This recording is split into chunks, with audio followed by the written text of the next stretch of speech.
Naghahanap pa kayo ng masarap at sulit na kainan? Tara, samahan niyo ako para tikman itong nagsasarapang pagkain ng South.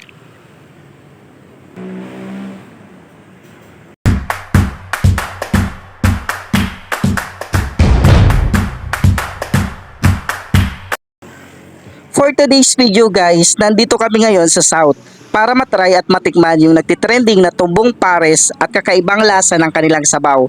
Pagdating nga namin sa lokasyon ay madami na nga kumakain at mga nag-aantay sa kanilang order.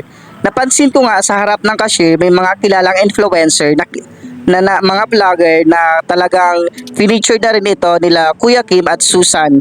Dito nga pala sila Manuel Olaso at sila Lane Bernardo at Marco Sison. After ko nga dyan makapagsagap ng kanilang impormasyon, nag-offer nga pala sila dito ng silog, pares, sisig at kung ano-ano pa. Talagang 60 pesos lang ang kanilang presyo, may kanin at ulam ka na. Located nga pala ito sa KM30 National Highway, Tunasan, Muntinlupa. Tapat lang ng LDB Bank at along RMT lang din at malapit sila sa may Lyceum School. Dahil sa kanilang tumbong na lasa at sabaw ay madami ang dumarayo dito para matikman lang ito.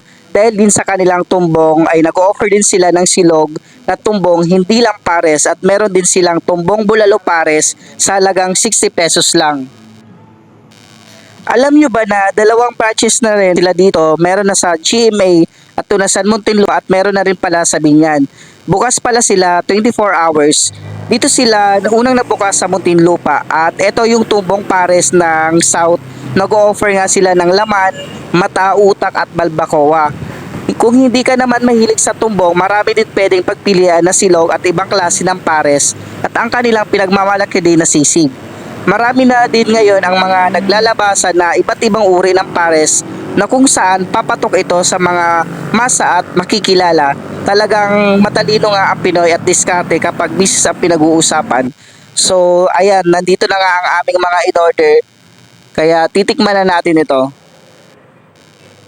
Dito nga sa kanilang mga pang-ingredients na nilalagay, meron din ditong fried garlic at meron ding paminta at yung sauce ng patis at meron din silang spring onion at lalagyan din natin ito ng chili oil na pampalasa at medyo may sipa ng anghang.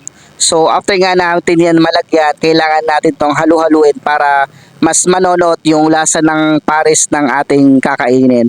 So tatry na natin to para matitikman na natin ang kanilang pinagmamalaking tumbong pares ng South.